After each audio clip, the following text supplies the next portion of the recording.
नमस्कार दोस्तों, आज एक और पारिवारिक कहानी में मैं आपका स्वागत करती हूँ। आज की कहानी है, अब मैं इस घर में कदम तभी रखूंगी जब तुम अपनी माँ को कहीं छोड़ आओगे। ऐसा भी मेरी बेटी ने क्या कह दिया जो तुमने उसके और रोहन के बीच में बात तक बंद करवा दी? क्या एक बहन एक बेटी का इतना भी हक नहीं कि वो अपनी माँ के लिए कुछ बोल सके? मैं जानती हूँ कि तुम अब मेरे बेटे की पत्नी, उसकी हमसफर हो, पर वो मेरा भी कुछ लगता है। मैं भला उसका बुरा ही क्यों चाहूँगी? 6 महीने भी नहीं बीते और तुमने एक बेटी को उसके मायके से ही दूर कर दिया। उर्मिला जी की आंखों में आंसू लिए अपनी बात कहे जा रही थी। वहीं स्नेहा, उसे तो मानो जैसे कुछ सुनाई ही नहीं दे रहा है। वो तो बस अपने फ़ोन में व्यस्त थी। बेचारी उर्मिला जी क्या करती, उन्होंने वहाँ से जाने में ही भलाई समझी। अभी 2 कदम बढ़ाकर कमरे में थोड़ा आगे बढ़ी ही थी कि तभी, आपने तो कहा था कि कोई मुझे एक शब्द भी नहीं कह सकता। तुम मुझे बहुत प्यार करते हो। अगर किसी ने भी मुझे कुछ कहा तो तुम उसका जवाब दोगे। अभी अभी तुम्हारी माँ मुझे 100 बातें सुना कर गई है और मैंने सभी कुछ रिकॉर्ड भी कर लिया है। तुम्हें ऑडियो भेजी हैं, सुन लेना। और हाँ, मैं अब अपनी माँ के घर जा रही हूँ। अब जब भी लेने आना, जब अपनी माँ को कहीं छोड़ आओ। उर्मिला जी की तो मानो अपने कानों पर विश्वास ही नहीं हुआ। आखिर ऐसा भी क्या बोल दिया उन्होंने जो बहू घर छोड़ने को तैयार है? क्या इसी दिन के लिए वह स्नेहा को अपने घर की बहू बनाकर लाई थी? वह अपने पति सुरेश जी की तस्वीर के आगे आकर खड़ी हो गई। काश आप यहाँ होते तो मैं अपने मन की बात आपसे कह पाती। बेटी से कुछ कहती हूँ तो वो परेशान हो जाती है और बहू से कुछ कहती हूँ तो घर छोड़कर जाने की धमकी देती है। रोहन, वो बेचारा तो घर में ठीक से रहता भी नहीं। समझ नहीं आता है कि इस समस्या का क्या हल निकालूं। उर्मिला जी अभी सोच ही रही थी, तभी स्नेहा उन्हें कार में बैठकर जाती दिखी। इससे पहले वो कुछ बोलती, वह घर से निकल चुकी थी। उर्मिला जी, जिनके पति सुरेश जी की मृत्यु को अभी 1 साल भी नहीं हुआ था, उसके गम में अभी वो ठीक से निकल भी नहीं पाई थी कि अब बहू का ये रूप उन्हें अंदर तक विचलित कर देता है। सुरेश जी को ब्लड कैंसर था, डॉक्टर पूरी तरह जवाब दे चुके थे, पर रोहन, उसने तो जैसे हार मानना सीखा ही नहीं था। वह दिन रात अपने पिता की सेवा भाव में लगा रहता। उर्मिला जी को अपनी परवरिश पर बहुत गर्व महसूस होता। ये रोहन की मेहनत और सेवा का ही नतीजा था कि डॉक्टरों के जवाब देने के बावजूद वह लगभग 3 साल और जी गए थे। सुरेश जी की बहुत इच्छा थी कि उनके जीते जी वह रोहन की पत्नी और इस घर की लक्ष्मी का मुंह देख लें, पर रोहन हर बार बस एक ही बात कहकर टाल देता, पापा, शायद पत्नी के आ जाने के बाद मैं आपकी ये सेवा न कर सकूं और आप ये हक मुझसे नहीं छीन सकते। और एक दिन वही हुआ जिसका डर था। सुरेश जी एक रात ऐसे सोए, फिर वापस नहीं उठ सके। जिस समय सुरेश जी का स्वर्गवास हुआ, रोहन की उम्र 30 साल थी। उर्मिला जी ने रोहन के विवाह के लिए ज़्यादा समय नहीं लगाया था।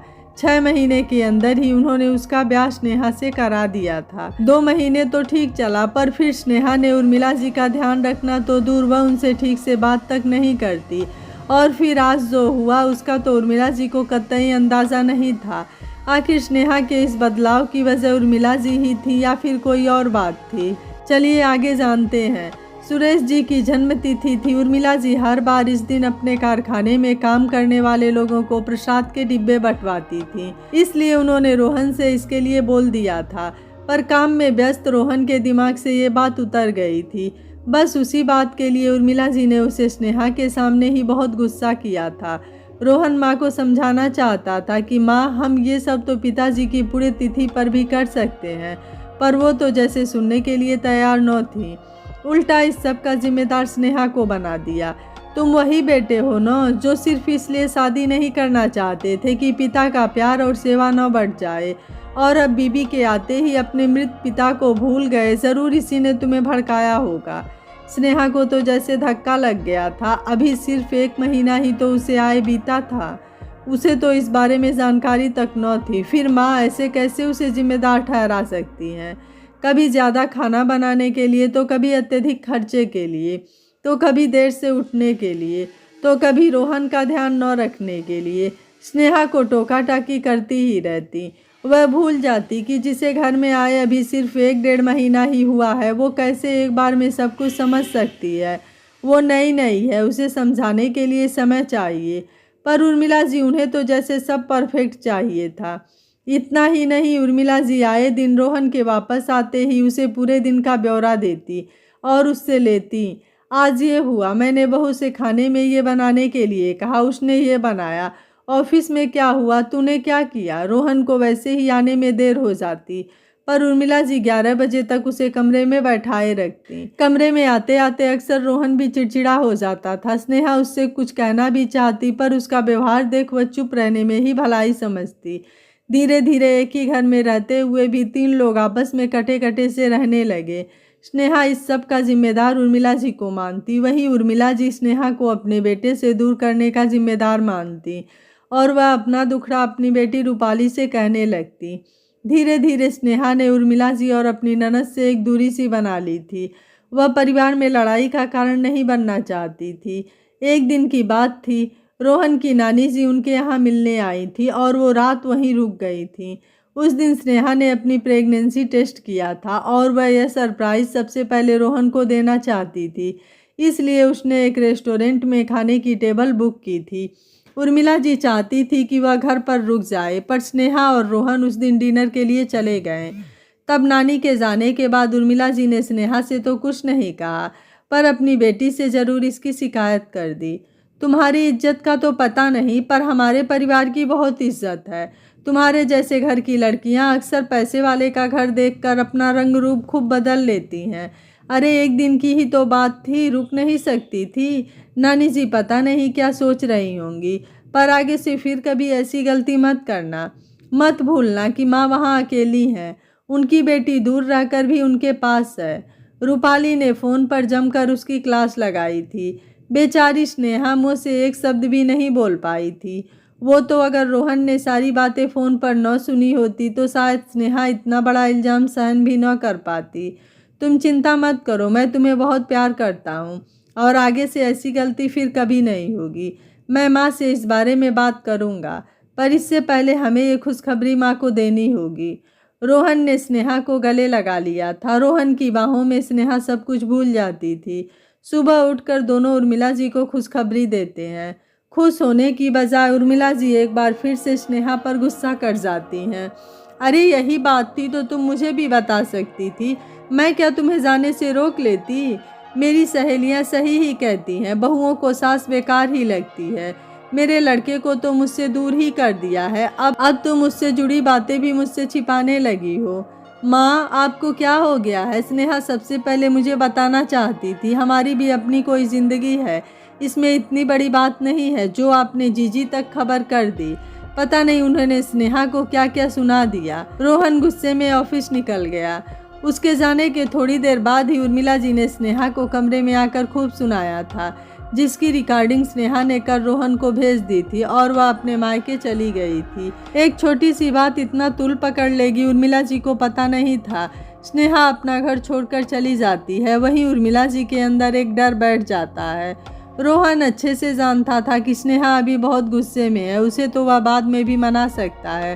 पहले उसे उर्मिला जी की चिंता होती है, कहीं उनकी तबीयत न बिगड़ जाए, इसलिए वह सीधा घर चला आता है। माँ आपने स्नेहा को इतना भला बुरा क्यों सुना दिया, जबकि आप भी अच्छे से जानती हैं कि इसमें उसकी कोई गलती नहीं है।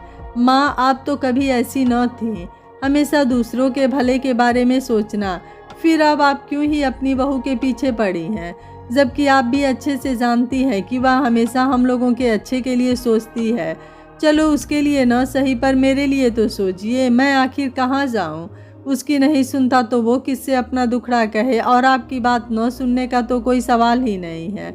माँ ये तो आपके ही दिए हुए संस्कार है, फिर क्यों आप मेरा बसा बसाया घर उजाड़ने पर लगी हैं। सही कहते हैं लोग, बेटा शादी के बाद पराया ही हो जाता है।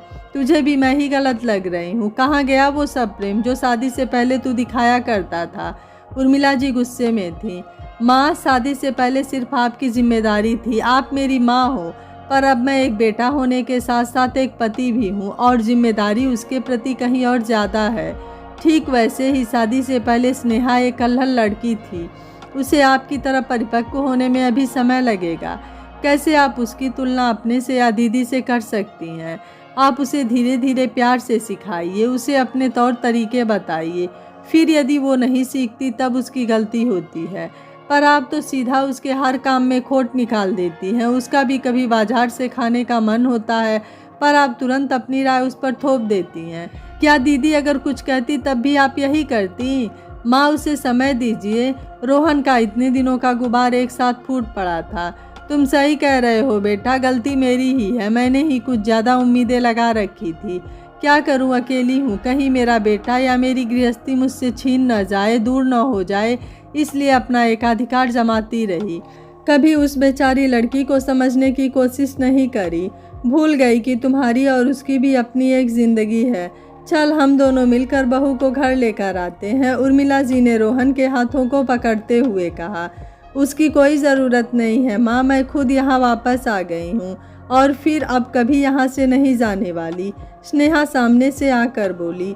गलती आपकी नहीं, मेरी भी है। शायद मैंने भी कभी आपको ये एहसास नहीं होने दिया कि मैं भी इस घर की, आपके जीवन का एक हिस्सा हूँ। हमेशा रोहन जी की पत्नी बनकर तो रही पर कभी आपकी बेटी बनने की कोशिश न करी। भूल गई थी कि पापा जी के जाने के बाद यही आपका एकमात्र सहारा भी है और पूंजी भी। आप इनसे अपने मन की बात नहीं कहेंगी, सुनेंगी तो किससे कहेंगी? भूल गई थी मैं कि जो डर मैंने अपने पति के खोने का अपने मन में बैठा लिया था, वही डर आपके मन में तो पहले से ही होगा, अपने बेटे को खोने का। मुझे माफ़ कर दीजिए। स्नेहा हाथ जोड़े खड़ी थी। गलती किसी की भी नहीं, हालातों की थी। रूपाली दीदी भी पीछे से आकर बोल पड़ी। माँ ने मुझे इतना हड़बड़ा कर फ़ोन किया कि खुद को आने से रोक नहीं पाई। स्नेहा, मुझे भी माफ़ कर दो। माँ की चिंता में मैं भी कुछ ज़्यादा ही बोल गई। अरे, अब सब माफ़ी ही मांगते रहेंगे या मुझे खाना भी मिलेगा? टेंशन के कारण सुबह से ठीक से कुछ खाया भी नहीं। रोहन के इतना बोलते ही सब हंस पड़ते हैं। सब साथ में खाना खाते हैं। रूपाली अपने घर चली जाती है और सास और बहू एक दूसरे से प्यार के साथ रहने लगते हैं। रोहन ने समझदारी दिखाते हुए माँ और पत्नी दोनों के बीच में सामंजस्य बैठाकर सुलह करवा दिया और एक घर टूटने से बच गया। यह कहानी आपको कैसी लगी? आप मुझे अपनी राय कमेंट बॉक्स में ज़रूर दीजिएगा। वीडियो पसंद आया है तो वीडियो को लाइक, शेयर एंड चैनल को सब्सक्राइब कर लीजिएगा। Thank you for watching. मिलते हैं अगली कहानी में।